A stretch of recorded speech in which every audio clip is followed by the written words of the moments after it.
Welcome back everyone to Final Fantasy X. It has been a while, but let's recruit Waka onto our Blitzball team, something we've not been allowed to do up till now. He is officially unretired, so for one Gila game, we're gonna have Waka play for us. As well as Waka, you can actually recruit Brother, who is over on the cockpit there as well, with the two of them being a really good midfielder and a really good striker. The reason I'm so invested in Blitzball right now, the reason we're going on about Blitzball, is it is now time for us to do side quests, to collect pretty much everything that can be collected, so that we can defeat the super bosses and lay absolute waste to the final boss of this game. A little bit of a montage. This is actually like 10 hours worth of Blitzball edited down, to give you an idea, with a couple of full team resets up in there as well, but yeah, Blitzball. It's quite fun to keep track of the teams and how they grow and develop over time. Some teams don't even end up with any of their former members. Some teams will straight up consist of complete randos after a few hours of playing, so yeah. But the more Blitzball you play, the more overdrives Waka gets, with attack reels, the one you just got there, being the most powerful move in the game for a non-Aeon character to use. So yeah, to collect all of his overdrives, you have to play loads of Blitzball, and to get one of the items to boost his ultimate weapon also involves getting a lot of Blitzball done. So wait till you think of yeah, a plan. I hate Blitzball. I can imagine you played like, I mean, there was one point where I went to work and you just sat at home playing Blitzball, and I came back and you were still playing Blitzball. And you were still nowhere near done getting the sigil that we were looking for, so goddamn. It certainly was a thing. And it's completely random. Oh yeah, god, like there's a chance that sometimes the item you want to collect doesn't even spawn, so you have to play through an entire league to go through a new set of items in the hopes that it will spawn again, and sometimes it just doesn't. On top of that, what the game doesn't tell you is a lot of Waka's overdrives, for example, won't actually appear as Blitzball prizes unless you've used Waka in battle a certain amount of times. Invisible number, so you'd have no way of knowing that yourself, so yeah, this game does ask a lot of you. There's no shame in, you know, turning to an FAQ at this point, because some of the requirements for really, you know, min-maxing your characters can be pretty bullshit. Anyways, those were the Albert Sykes just there. Like I say, if any of them, you know, get kicked off their own team, you can recruit them, which is always nice. That guy wants to take down Yevon, which a little worrisome, but there you go. And here we are. I'm no good. True. At all. Mean. What are you talking about? All this time I've been thinking about how to defeat sin. But beyond the teachings of Yevon, I know nothing. I'm sorry. Yuna, no apologies. But Apology is running. Yuna never run away. You're the best blue dad. thank you, Kamari. So, Kamari, you got any good ideas? Yevon's teachings. The teachings won't help us fight sin. No answer in the teachings. Answers lie outside. Must know both sides to find answer. You should be an elder. Both sides. Micah knows much. Find him. Make him talk. That's it! Kamari, you rock!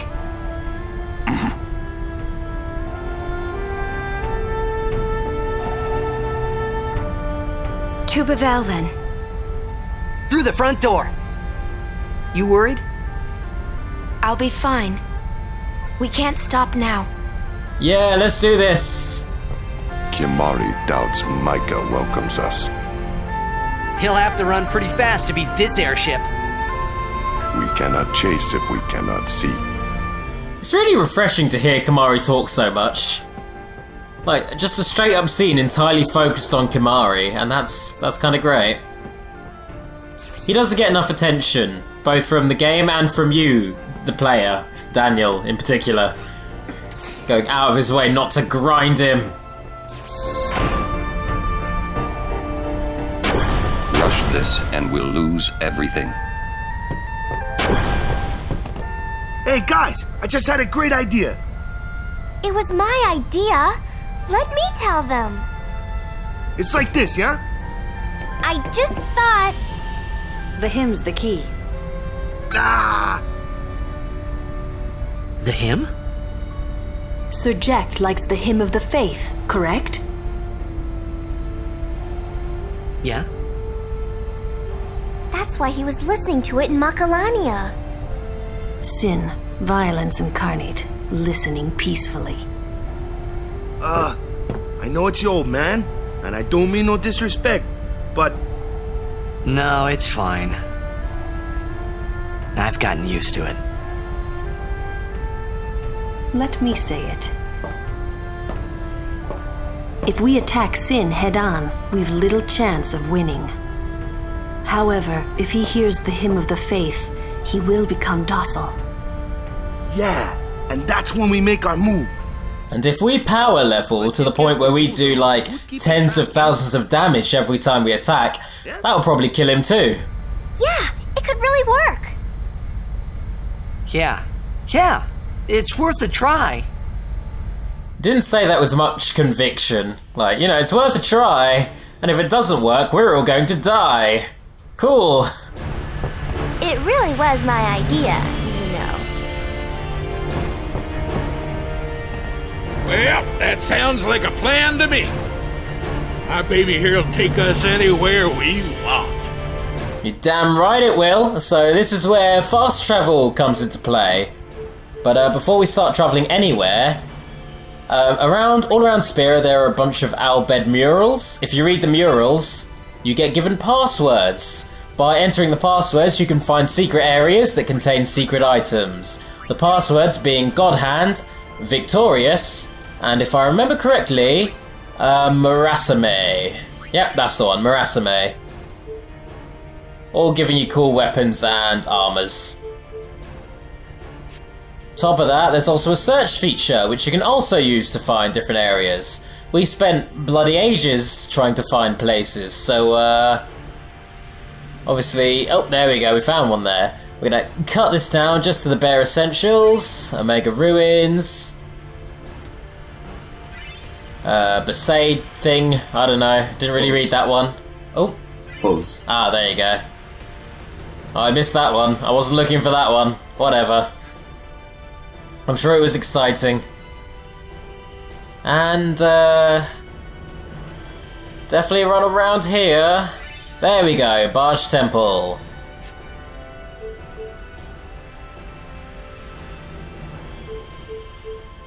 Let's have ourselves a little journey back to a familiar spot. First things first, we have Zanakan Ruins. We're gonna go ahead and complete the Cloister of Trials here, because you couldn't actually 100% it before. You kind of got interrupted by a boss fight with the, what was it, the Spectral Keeper? So now we can actually get the Destruction Sphere puzzle done, as you need to get every single Destruction Sphere puzzle in order to obtain a certain Aeon. So if you didn't 100% the previous Cloisters of Trials, you may have to go back and do them again. God help you if that is the case. You can't redo Makalania though. You can't even redo it? Oh my god, so is that straight up, it straight up blocks you out of that content then? Well, you know you can't do it because it's like fenced off. Oh right, yes, of course, of course. By the way, it was pointed out in the comments, and I'm very thankful that it was pointed out. The little tunes that play when you activate the blocks do in fact play the Hymn of the Faith. It is like hidden in every crevice of this game, and that one always eluded us. Will it do it now? We'll see.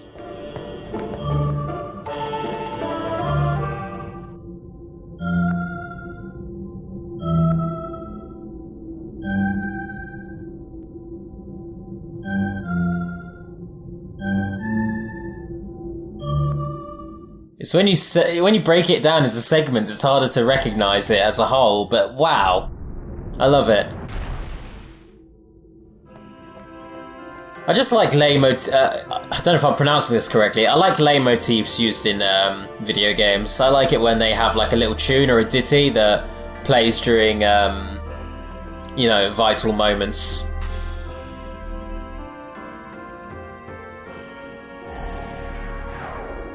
So if we break into this chest here, grab our magistral rod. And now that we've got that, we have officially 100%ed all of the Cloisters of Trials.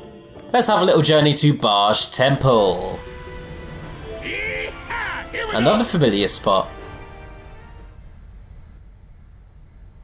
So,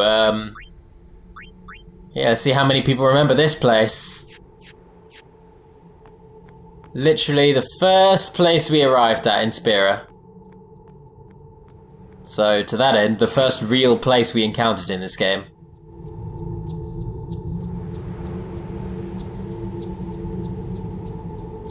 What's up? Something here? I almost got eaten by a fiend here. Payback time. I get the picture. Alright, let's go. I remember the first time I found Barge Temple and found this, like, side quest, and part of me was like, oh yeah, I get to get revenge against that fiend from the beginning. I bet I'm going to be able to school him now. This boss is really bloody hard still. You still have to be pretty good to beat this thing. So what we go for is the patented strategy of trio of 9,999. Thank God for those wings of discovery that we have. Whoosh.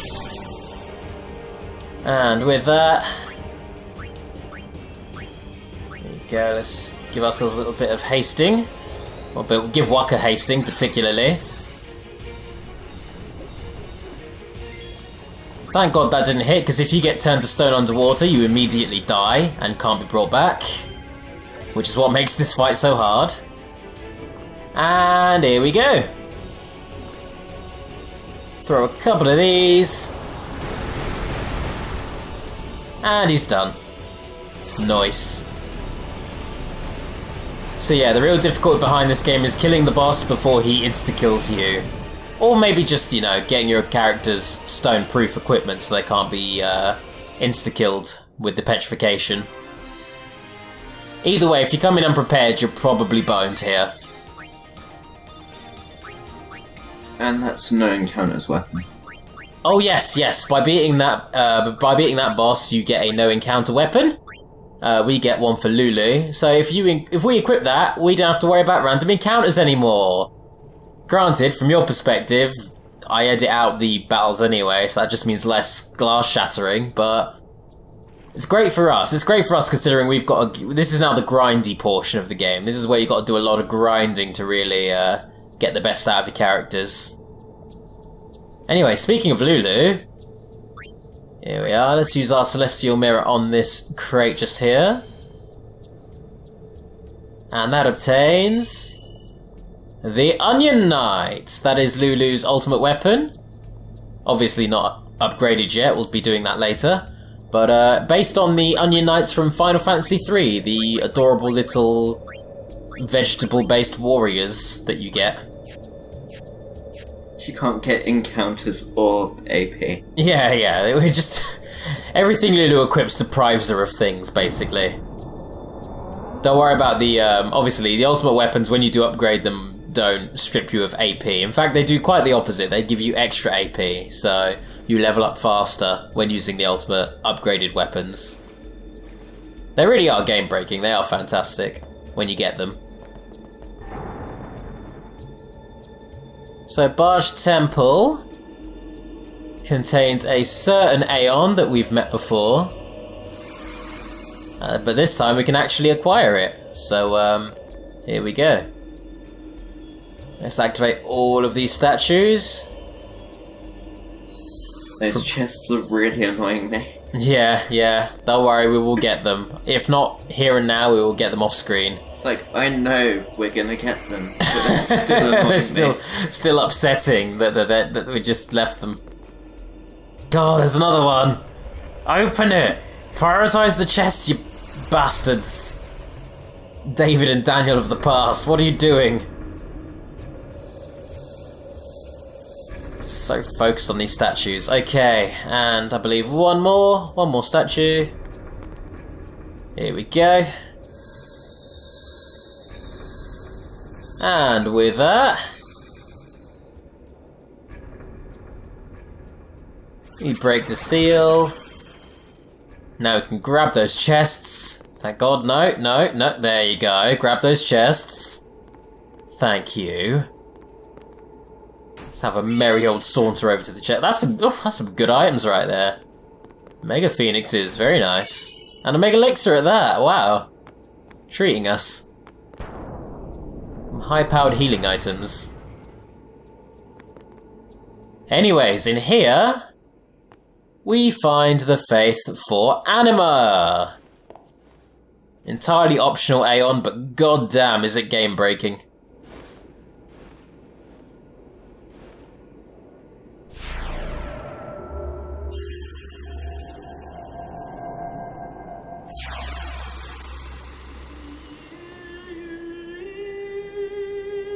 She also has a really sad rendition of the Hymn of the Faith. Understandably so, given who she is.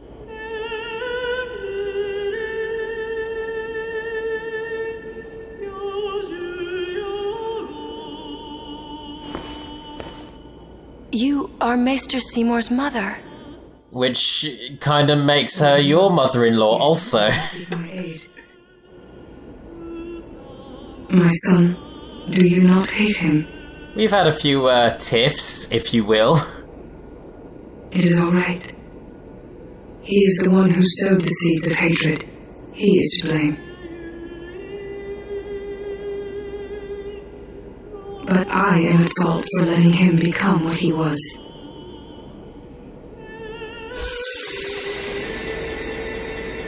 He was always alone, half guardo, half man.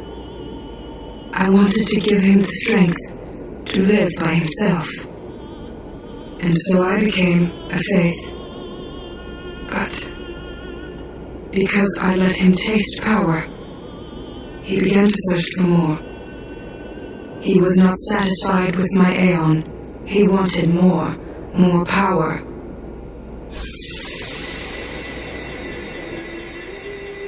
And he found sin. Oh dear. Yes. Come, Summoner. I will bestow you with my power. The Dark Aeon, Anima.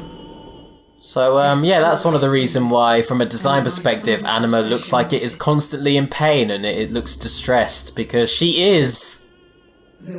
Isn't that sad? Now, naming Anima pretty much goes without saying, what with it being Seymour's mother. Poor Agnes. It's definitely it's gotta be Agnes, yeah, undoubtedly.